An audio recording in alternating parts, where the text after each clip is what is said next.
Francis, kamusta dyan, Francis? Kung dati-dati mga ganitong oras ay balok na nagtakot at hiyawan. Hiyawan yung hospital. Nakikita nyo sa likod ko parang itingin sila at talagang bumabati ng Happy New Year. Kumakasama na. Ayaw, Nenay! Dahil alam nyo ba, hanggang ngayon, 17 pa lang. Yung yata lang yung sinusunod dito na biktima ng mga paputot dahil sa mga selebrasyon sa labas. Kaya, kung hindi natin subilan ito para masasabi natin na ilang tagumpay itong sa ng Glorious na ito yung reduction sa mga biktima ng paputot dahil na karamihan sa mga tao ay napunta na lang sa mga ibang selebrasyon na sinabilangan at isinap sa iba't ibang lugar sa iba't ibang lugar dito sa ating bansa. Kaya naman, eto, kita nyo, ito yung mga doktor at mga nurses at mga medical staff dito sa ospital. Hanggang ngayon ay 17 pa rin. 17 pa rin yung mga pasyente na ginagawa dito. Lahat ay minor injuries lang. Yung kanilang mga sakit. Yung mga tama nila. Meron yung konting kaso. Meron naman dyan na tinamaan na activities na hindi lumipad. Hindi sila sumama sa bunti. Pero karamihan sa mga kaso dito ay talagang minor lang. At pagkatapos na gamot dito ay pinapauwi na rin. Kaya naman may oras para magsaya kung makasama natin dito. At yung staff dito sa Florida. At ba, dalawa pa rin lang. Kinabahan ng dito na para na naitatapasin dito sa ospital. Yan pa rin naman yung balita dito. Yung sinasabi sila din ito na ginanadya, yan ay ngayong araw. Yung araw na 31. Ano ba yan? Pipisimula yan dahil pwede ng gabi hanggang ngayon, ano? At tapos close ng madaling araw. Pero kanina, kasama natin si Dres sa Batalyones sa Sisuta at nasabi na sa akin na simula umaga hanggang na Batalyones sa Sisuta kung kanina ay isa lang yung naisugo dito na sinamahan po. At kahit na sila lang din. Yan ang kamulit ang ating talaga. Okay, Tito, maraming salamat sa iyo. At syempre, Happy New Year, Tito.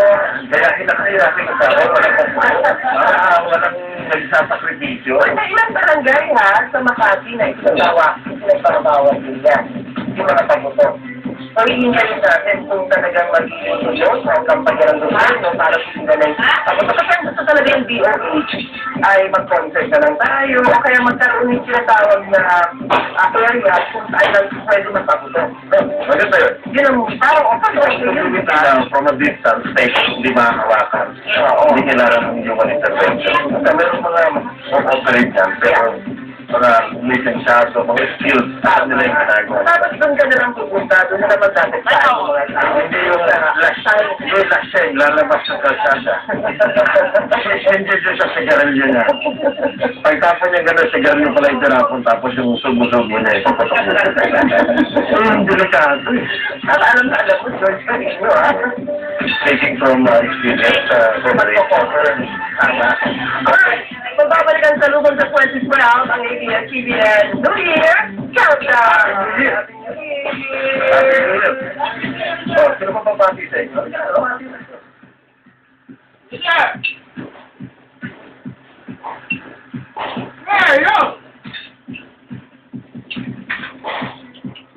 Okay? Are you okay there? Happy New Year, there! Is it? Hey, how? Okay. Eating. Eating. Yeah, eating. Because celebrate New Year.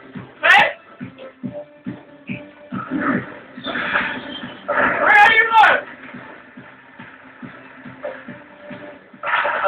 No, where are you? Yeah, eating. Problema nito ay resort tour of the children. Actor and the 37th Metro Manila Film Festival Best Actress is Best Actress.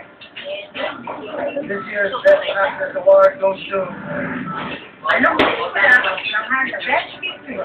the 37th Metro Manila Film Festival Best Picture. Hello.